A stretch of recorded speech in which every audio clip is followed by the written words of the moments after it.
자, 효율적 시장인데, 자, 이 원래 이 주식 시장에서 도입이 된 이론입니다.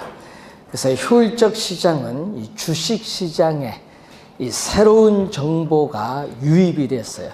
그 정보가 주식 가격에 즉각 반영이 되는 시장을 효율적 시장이라고 합니다. 자, 그럼 이 효율적 시장을 주식 시장에서 부동산 시장에 도입을 했습니다. 자, 여러분 거기 문제처럼 우리가 예를 들어서 정부가 어떤 지역에 신도시를 개발한다는 발표를 하게 되면은 발표 즉시 그 지역의 토지 가격이 급등하는 현상이 나타나는데 이러한 시장을 효율적 시장이라고 합니다. 자, 그래서 103페이지, 102페이지 중간에 보면요. 이렇게 나오죠. 이 시장 가치에 반영되는 정보의 내용에 따라 효율적 시장을 크게 약성 효율적 시장, 중강성 효율적 시장, 강성 효율적 시장에 세 가지로 나누고 있습니다. 자, 그 시장 중에서 이 과거에 이미 발표된 추세의 정보인데 과거에 이미 발표된 이 추세적인 정보가 현재 시장 가치에 반영되는 시장을 약성 효율적 시장이라고 해요. 자, 그래서 이 과거의 정보만 반영되어 있기 때문에 또 현재와 또 미래의 정보를 획득하기 위한 정보 비용이 우리가 발생을 합니다. 약성 효율적 시장에서는. 그래서 과거에 이미 발표된 정보입니다.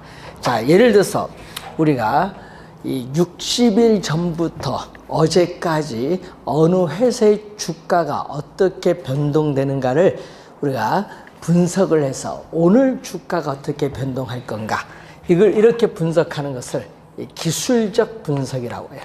그래서 약성, 효율적 이 시장의 참여자들은 모두 이 기술적 분석을 하고 있다고 전제를 하는데, 이러한 과거에 이미 발표된 정보를 토대로 해서 현재 시장 가치의 변동을 분석하는 것을 기술적 분석이라고 하는데, 이러한 기술적 분석을 통해서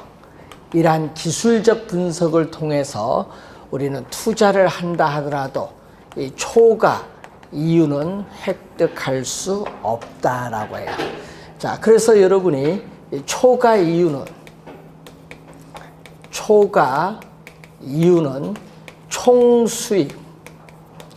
총수입과 총비용을 비교해 두면은 어디가 크죠? 총비용보다 총수입이 많으면 초과 이윤이 발생한 거고, 이 정상 이윤은 총수입과 총비용이 같기 때문에 초과 이윤도 없고 손실도 없는 상태입니다.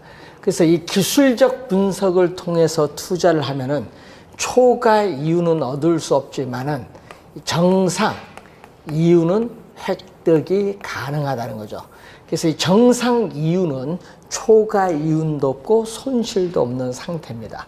자, 그런데 약성 효율적 시장에서는 기술적 분석을 통해서 투자를 했을 경우에는 초과 이윤은 얻을 수 없지만은 남보다 우수한 정보, 과거의 정보가 아닌 남보다 더 우수한 정보인 현재와 미래의 정보를 획득을 한다.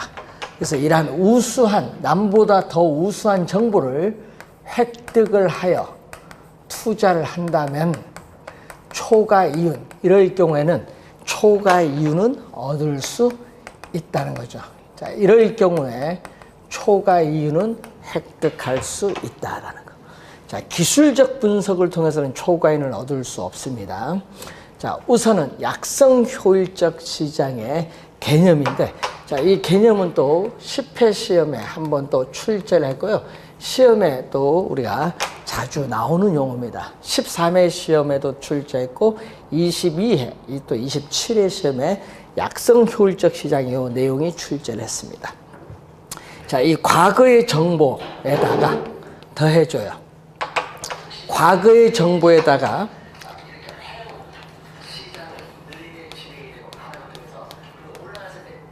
자, 현재의 정보를 들어갑니다.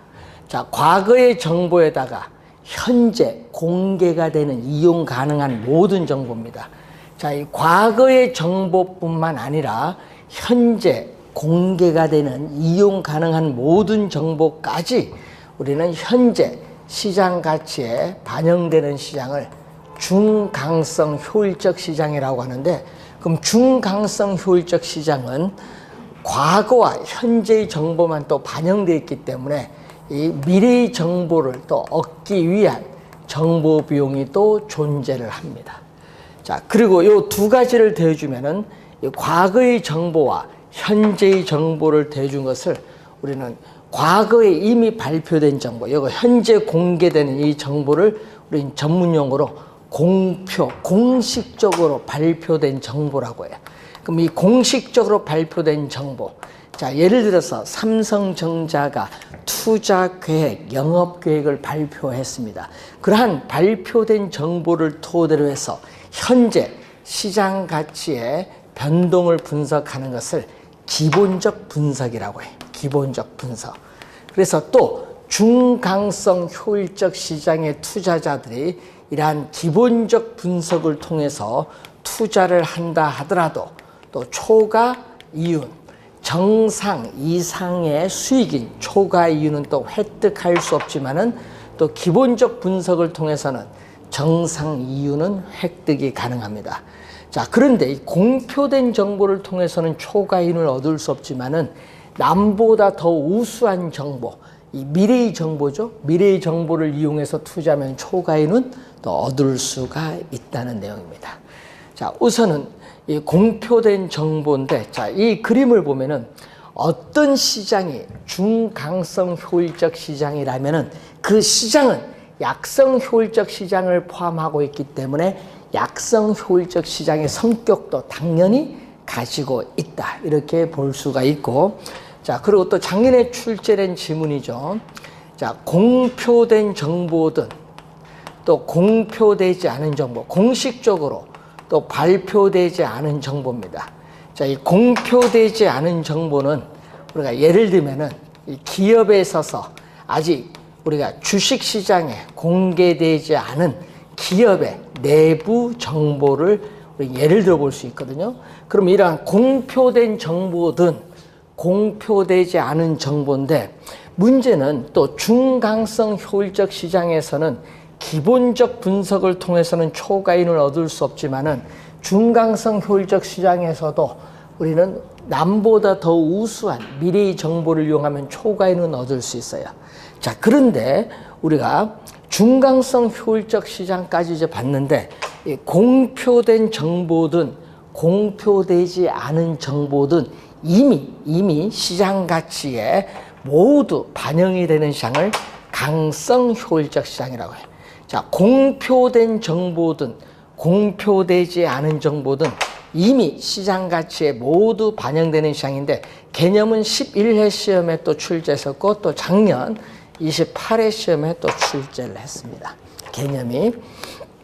자, 그래서 강성 효율적 시장에서는 과거, 현재의, 미래의 모든 정보가 이미 시장 가치에 반영이 됐기 때문에 정보를 획득하기 위한 비용이 존재하지 않습니다. 그래서 우리는 현실적으로 존재하지 않는 이상적 형태의 시장이 완전 경쟁 시장인데, 이 완전 경쟁 시장에서의 완전한 정보, 이 상품에 대한 모든 정보가 시장에 공개되었다는 이 완전한 정보라는 가정, 이 가정에 가장 잘 부합이 되는 시장이 바로 강성 효율적 시장입니다. 그래서 이 지문은 또 27회 시험에 또 출제가 된 지문이죠. 완전 경쟁 시장에서의 모든 정보가 시장에 공개되어 있다는 완전한 정보라는 가정에 가장 잘 부합되는 시장이다. 그래서 여러분이 강성 효율적 시장에서는 과거, 현재, 미래에 어떠한 정보를 이용해서 투자를 한다 하더라도 우리는 투자자들은 결코 어느 누구도 초과 이윤을 획득할 수는 없어요.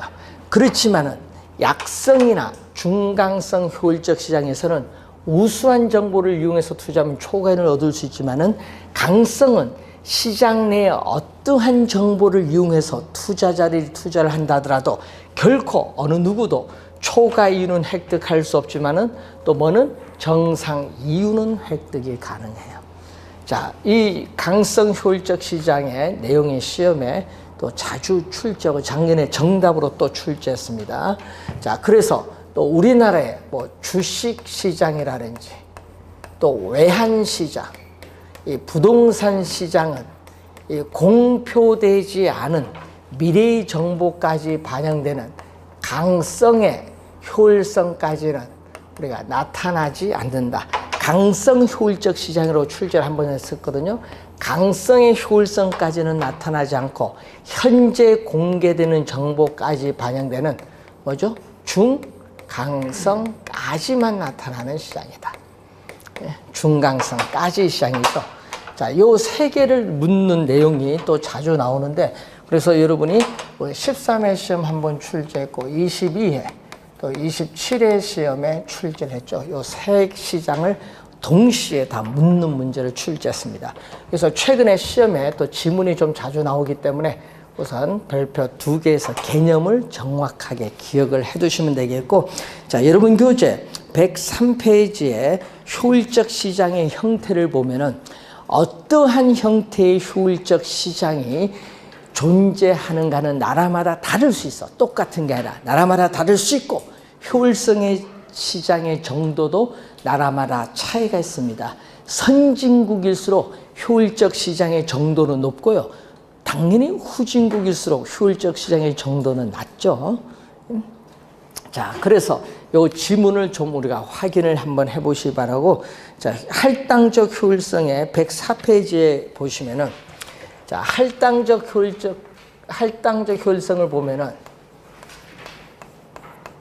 자, 이 부동산 시장에서 우리의 매수자가 얻을 수 있는, 자, 부동산 시장에서 매수자가 얻을 수 있는 임대료 수익률, 그리고 자본시장에서 부동산 매도자가 우린 자본시장에 투자했을 경우에 얻을 수 있는 위험을 감안한 수익률이 있어요.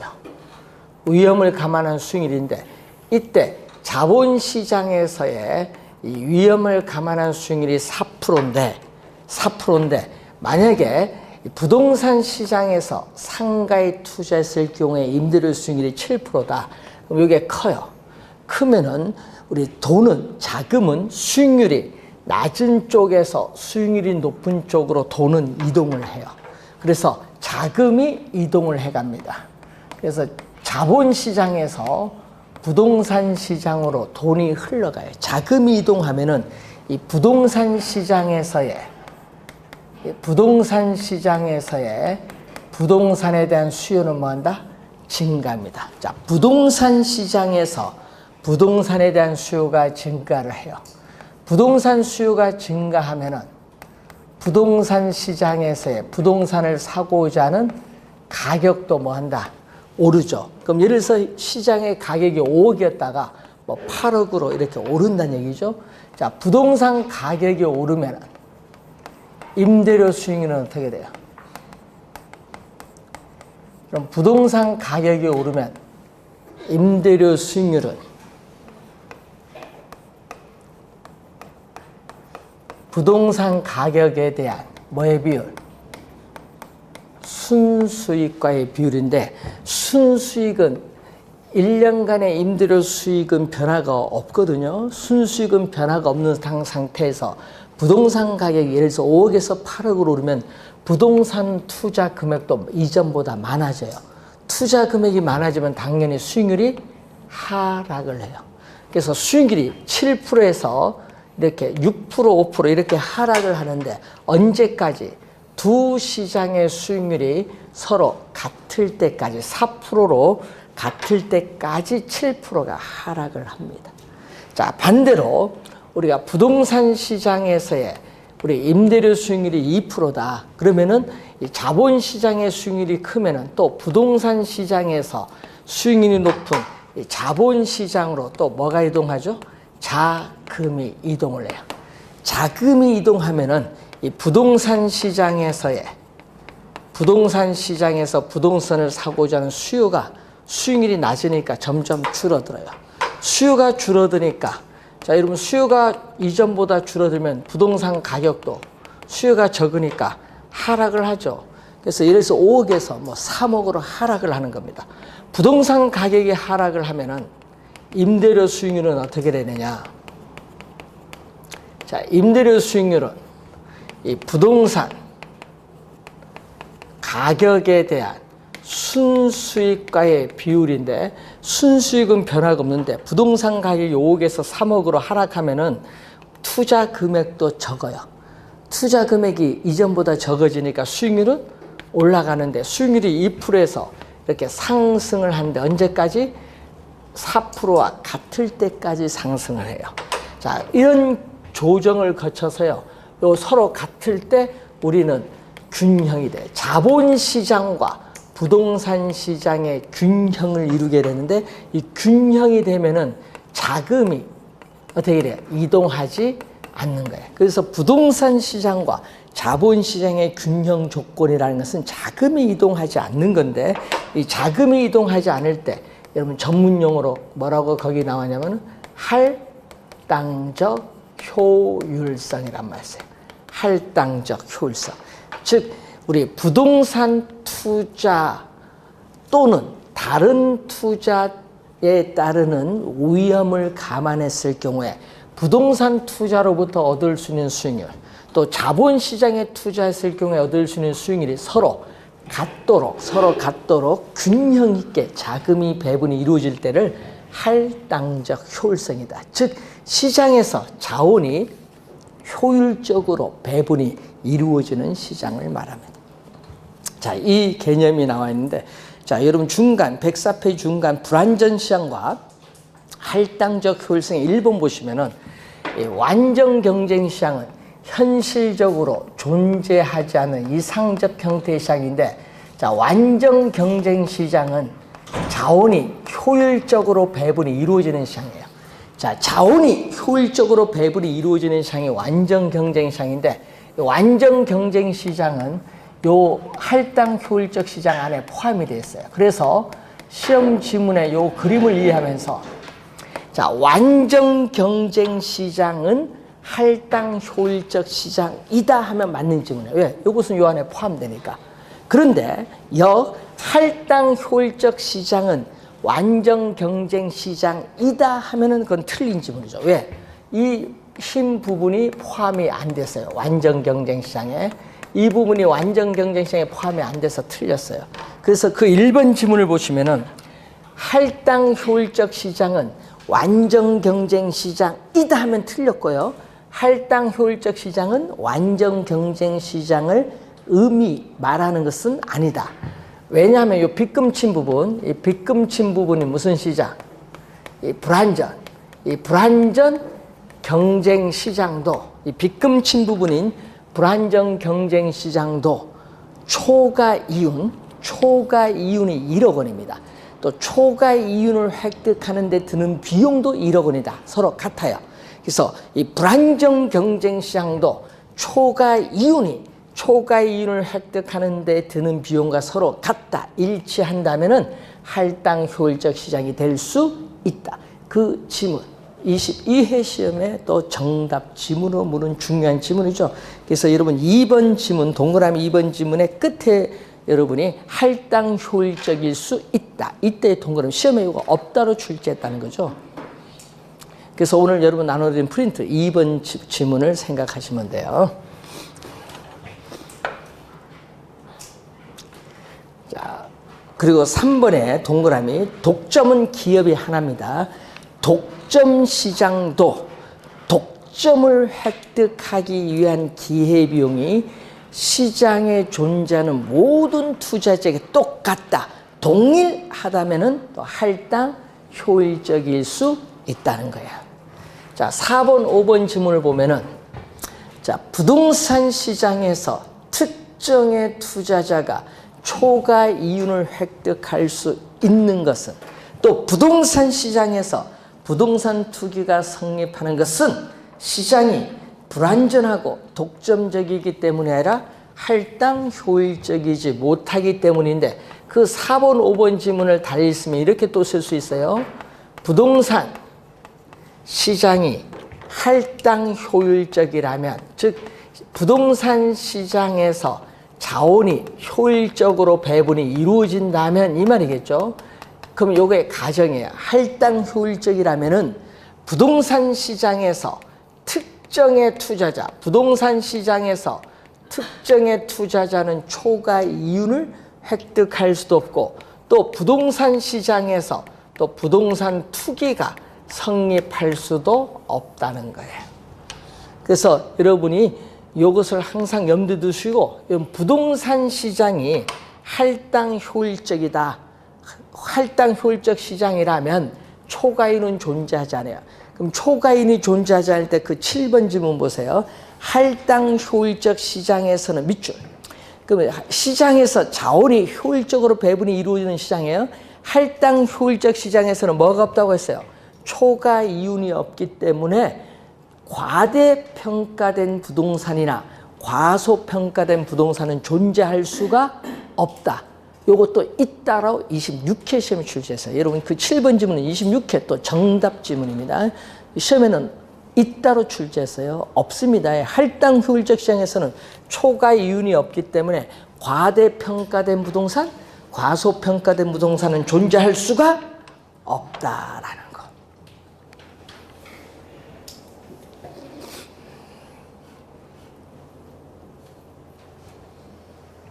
자, 그 내용을 보시면 되겠고, 자, 밑에서 네 번째 한번 갑니다. 갑이 일단의 토지를 보유하고 있는데 그 근처에 공장이 이전될 가능성이 있다고 하자. 자, 현재의 상태는 가능성, 확률만 있을 뿐 실제로 이전될지는 어느 누구도 확실하게 알 수가 없습니다. 가령 공장 이전이 확실하게 되는 것을 1년 후입니다. 1년 후 밑줄. 1년 후라 하고, 공장이 이전될 확률과 이전되지 않을 확률이 각각 반반, 또 각각 반반 밑줄. 각각 반반은 몇 프로? 50%예요. 50%. 각각 반반은 50%입니다. 이때 공장 이전이 확실하게 되면은 대상 토지 가격은 8,800만 원이 되고, 자, 그렇지 않을 경우에는 대상 토지 가격은 얼마? 6,600만 원이 된다고 가정합니다. 단 투자자 요구 수익률 몇 프로? 10%라고 가정을 합니다. 자, 이럴 경우에 불확실성. 자, 불확실성이라는 건 뭐냐 하면요, 공장이 어떻게 이래요? 이전이 될지 이전이 안 될지 모르는 상황이에요. 이 불확실성 하에서 1년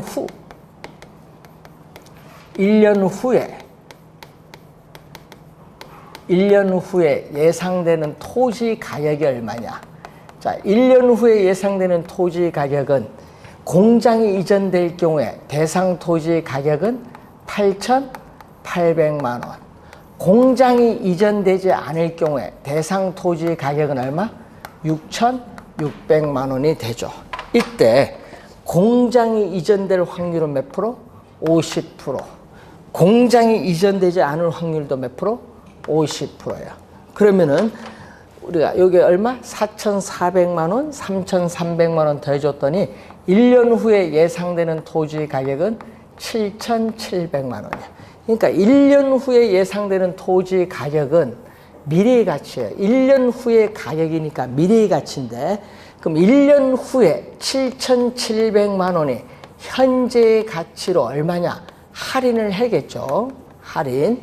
그럼 1년 후에 예상되는 토지 가격, 이 미래의 가치 7,700만 원을 현재의 가치로 할인을 하는데, 할인율로서 요구 수익률을 사용합니다. 요구 수익률이 몇 프로죠?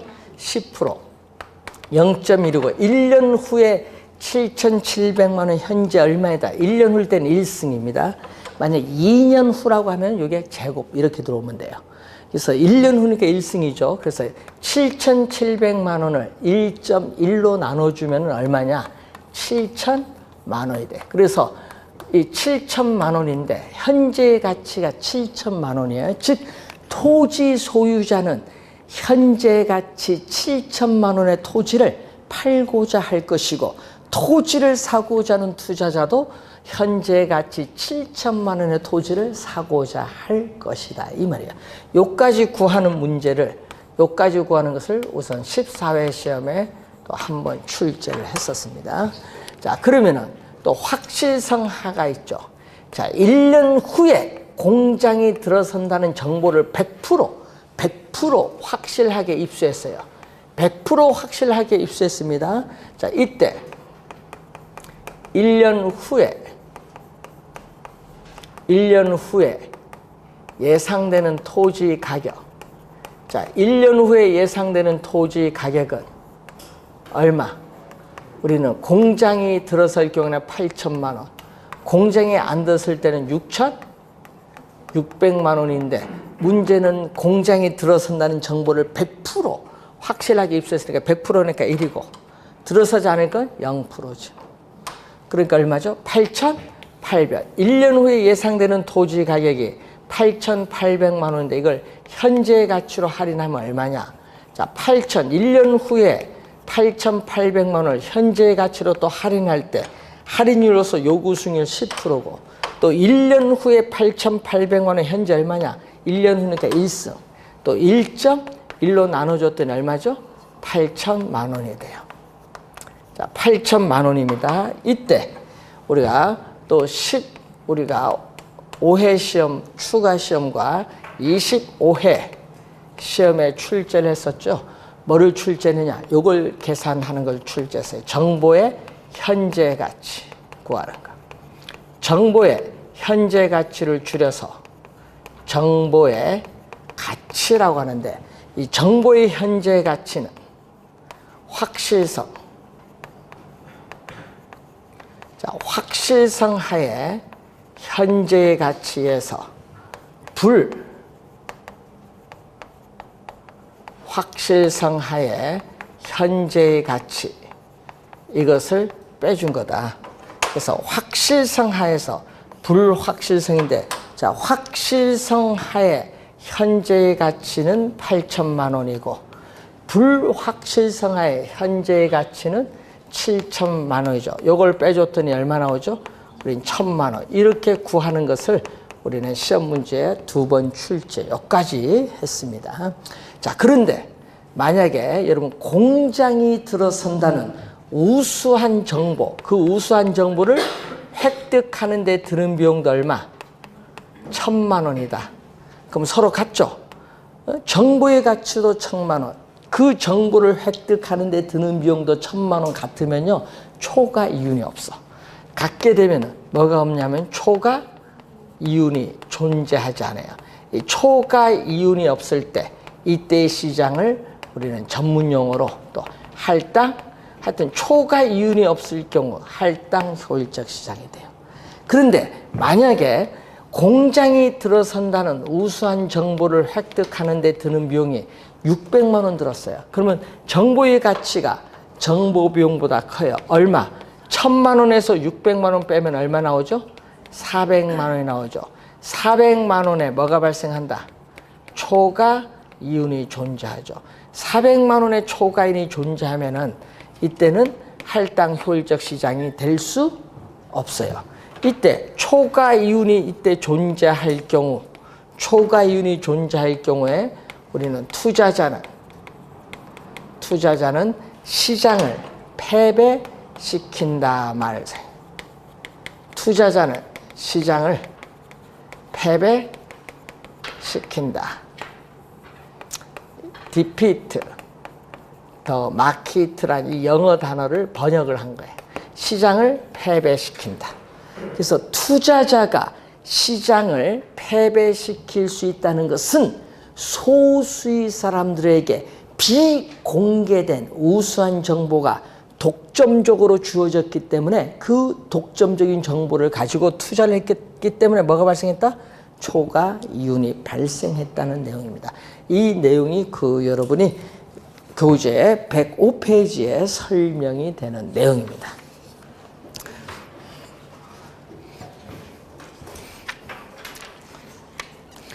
자, 시험에 낼 때는요, 숫자만 바꿔서 냅니다. 자, 여러분 교재에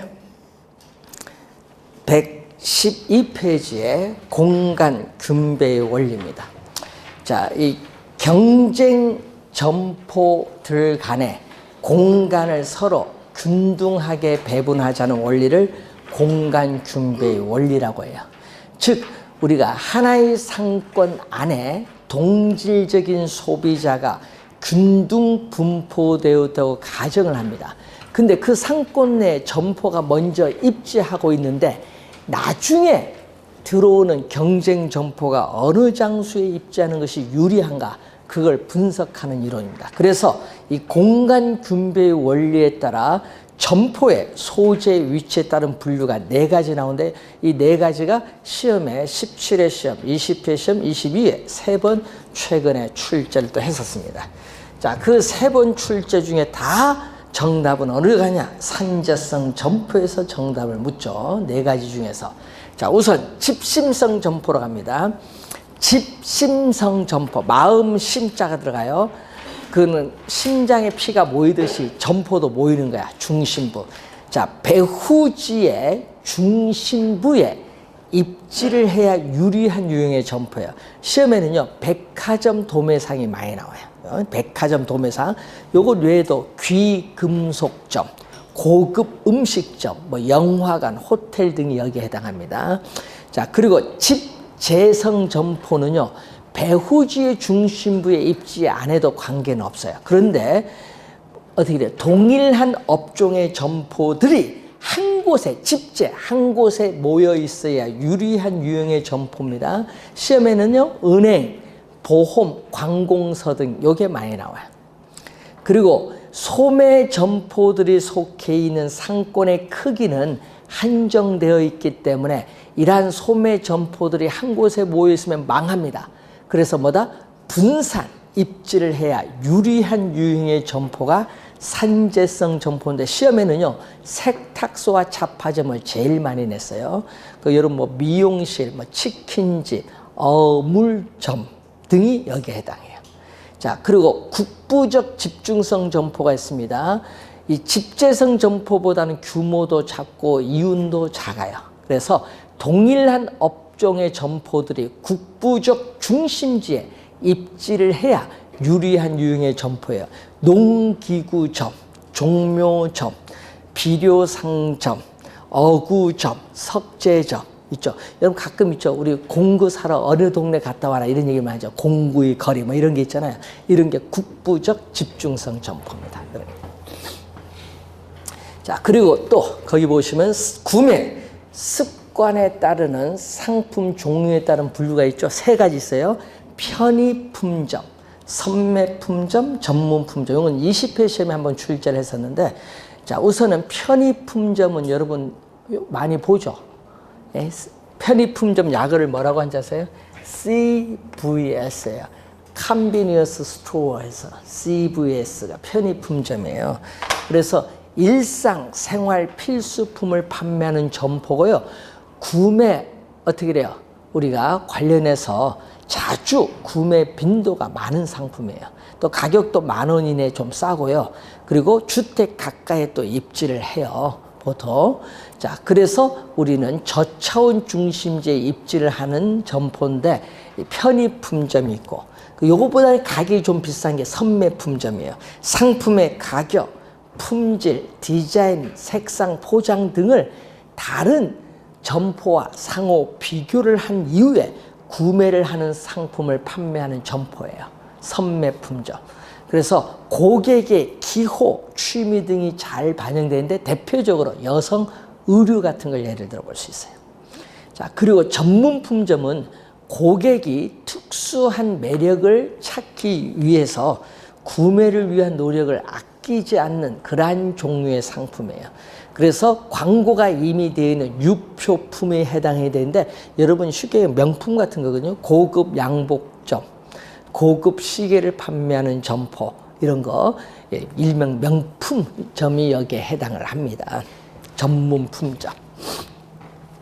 자, 그리고 상권이라는 용어를 한번 볼까요? 이제 상권 많이 하는데 여러분이 113페이지 밑에 보시면은 상권이 나오잖아요. 상권. 상권을 우리는 배후지라고 해요. 배후지. 상권은 배후지인데 고객이 존재하는 지역이에요. 자, 상권은 고객이 존재하는 지역이 상권. 그리고 우리 당국대학교 이호병 교수는 자신이 저서에서 이렇게 정의를 내려요. 점포에 있어서의 매출이 발생하는 구역.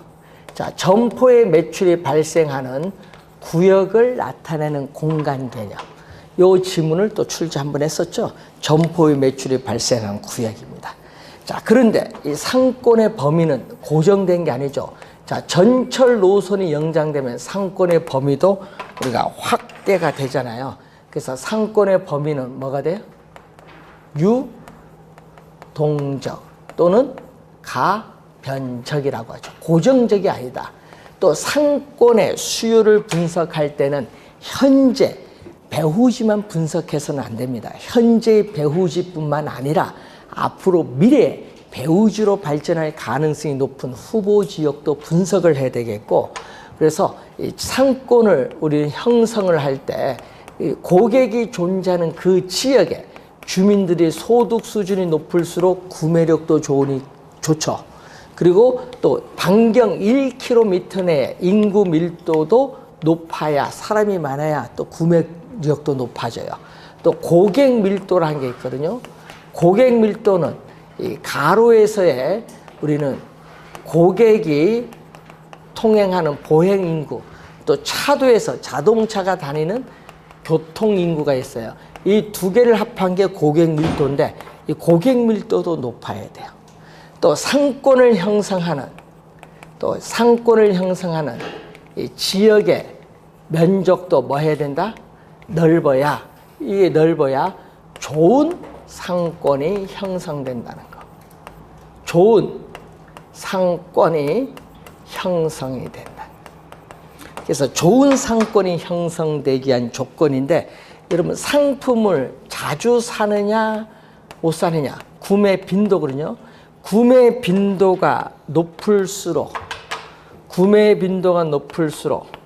상권에 있어서의 범위는 좁아요. 예? 여러분 구매 빈도가 낮으면은 가구 같은 내구성 있는 상품인데 이런 경우는 상권의 범위는 넓어요. 예? 여기 이케아 먼 지역에서까지 찾아오죠. 예? 그런 거. 그리고 또 점포에 있어서 면적. 자, 점포에 있어서의 면적이 또 뭐 할수록 점포의 면적이 클수록, 백화점이나 할인점 클수록 또 상권의 범위도 뭐야? 넓어요. 편의점처럼 점포의 면적이 작으면 상권의 범위도 작겠지. 이 지문이 또 가끔 시험 지문에 또 나오죠.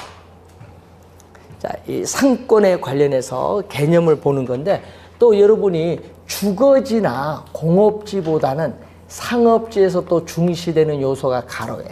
자, 여러분 그 차도 옆에 가로는 우측 가로, 좌측 가로가 있어요. 차도 옆에 보면은 가로는 고객이 통행하는 장소예요. 그래서 이 가로는 고객이 통행하는 장소이기 때문에 우리는 상업지를 분석할 때는 이런 가로 조건뿐만 아니라 상권, 배후지를 잘 분석을 해야 돼요. 그래서 여러분이 주거지나 공업지보다는 우리 출제위원은 어디? 상업지에서 우선 1순위로 출제합니다. 이호병 교수는. 그래서 매년 출제되니까 이제 배울 건데, 그래서 여러분이 주거지는 우리나라는 풍수지리사상을 고대로부터 근거로 했기 때문에 출제하기는 어려워요. 주거지를 출제하지 않죠. 그러면 뭐 출제? 공업지도 5, 6년에 한 번 출제하다 보니까 출제를 안 해요. 그러면 우리가 매년 출제하고 싶은 거는 뭐다? 상업지. 특히 공인중개사 여러분 중개 대상 물건, 상가 건물 거래 많이 하잖아요. 그래서 이 상업지를 상당히 많이 출제합니다. 당연히 올해 29회 시험도 출제를 합니다. 그래서 113페이지까지 우선 설명을 했습니다. 그래서 114페이지 맨 위에 보시면은 상권을 획정하는 기법이 나오는데 이 내용부터는 잠시 쉬고 시작하겠습니다.